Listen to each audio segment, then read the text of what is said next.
Kapag bumababa ng ganyan yung bilang ng mga turista natin, ang una naaapektuhan, hotel and restaurants po ba, yung mga market vendors po ba natin, yung mga tourist guide po ba, sino po ang unang apektado niyan? Unang-una, syempre, yung ating tourism sector. Kasama na dyan yung ating MSME, yung mga hotel and restaurant management, yung mga tourism, tour escorts. Ganun na rin yung aming transport sector. Talagang Oo. apektado lahat. Mayor, halimbawa for hotels and restaurants, since mababa yung bumibisita ngayon sa Baguio, wala pa naman bang balita ng tanggalan o bawas ng trabaho o ng tao dun sa ilang mga establishments? Ang banggit nila sa akin, nagkakaroon sila ng rotation. Yung ibang mga businesses, bale 3 araw sa isang linggo o 4 na araw para hindi sila magtanggal. So, So iba nabawasan yung naman, kita ng mga empleyado. yes, yes, definitely, definitely. Apektado talaga, economic. Pero sir, paano po ito mag-i-equate doon sa total income ng Baguio City, especially doon po sa turismo, industriya ng tourism? Well, well, ang kasi, ang driver kasi ng GDP namin, dalawa yun, yung top two eh. Services and tourism. O kaya yung accommodation facilities. Matindi. Matindi ang tama sa amin. Ah, siguro baka bumagsak ang aming revenue by as much as siguro by 20 or 30% uli maapektuhan. Oo. Ang tourism industry po ang primary source ng revenue ng Baguio? Yeah, significantly. Oo. Pinakauna ng GDP namin, driver ng GDP is services. Itong mga itong mga bangko, banks, itong mga repair shops, automobiles, mga ganun. So yung sinasabi, Second yung tourism sector. yung sinasabi po ninyo na baka mabawasan ng 20 to 30% yung revenue, supposedly saan po yun naka-allot na gastusin? Well, combination lahat yan. Kasama lahat yan. Apektado yung aming social services, health services, infrastructure. Kasi general fund yan eh.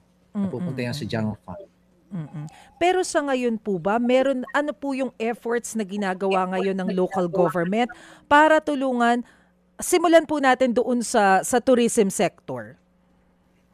Well, unang-una sa transport sector muna. Inuna Sige namin po. ang transport sector kasi sila yung matindi ang epekto sa kanila. No?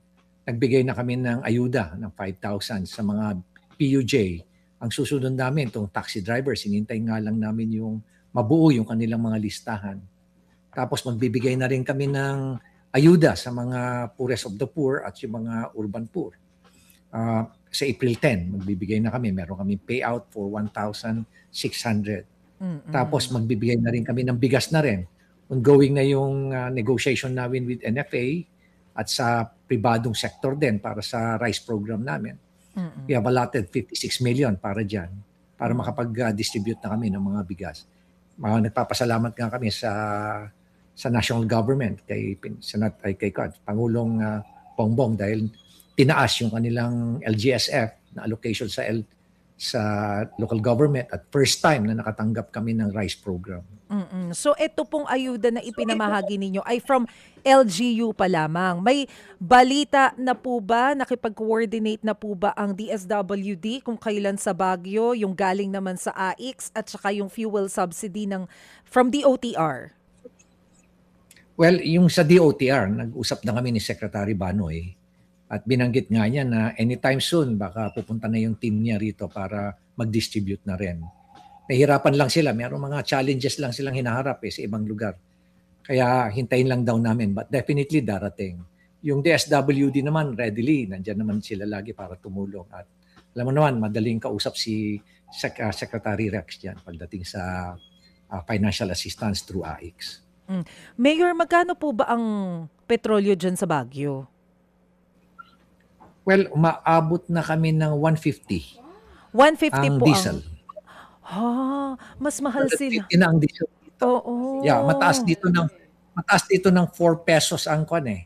Mataas dito. Ito nga, everyday kasi binomonitor namin yung aming kwan dito eh, ang aming fuel prices. Kasi meron kaming platform dito na lahat ng mga ang publiko pwedeng mag-report eh. ng Oo. kanilang mga na-observe na presyo ng mga bilihin at fuel prices. Doon sila nagre-report lahat. So 150 po ang diesel, ang gasolina po sa inyo magkano po? Ang gasolina is nasa 100 kwan. I'm sorry ang presyo ngayon ng diesel is at 138. Pero sa Petron to 138. Petron. Oo. 138. I'm sorry, 138 pala. Mm. Kaya kerosene na nabasa ko kanina. Pero sa ibang brand, umaabot na ng 146 eh. Oo. 146. Ang gasoline naman, umaabot siya ng 99, ganun, 98 pesos. Maiiba pa yan bukas, Mayor. Magtataas pa Tuesday. Tama. I heard na magtataas ulit. This will be the 5th round. Kasi nga, hindi nila binigla inuunti-unti nila para hindi naman mahirapan ng taong bayan. Mga kapatid, para sa iba pang mga balita at impormasyon, sundan niyo po kami sa X, Instagram, Facebook at syempre sa TikTok, True Network PH. Mag-subscribe din po kayo sa aming YouTube channel, True Network. May website din po tayo, truenetwork.ph, at pwede nyo rin po kaming mapanood sa Channel 19 ng aming True FM TV. Lagi pa rin makinig sa radyo dito po sa 105.9 True FM dahil dito, laging true sa'yo, kapatid. Dito tayo sa totoo.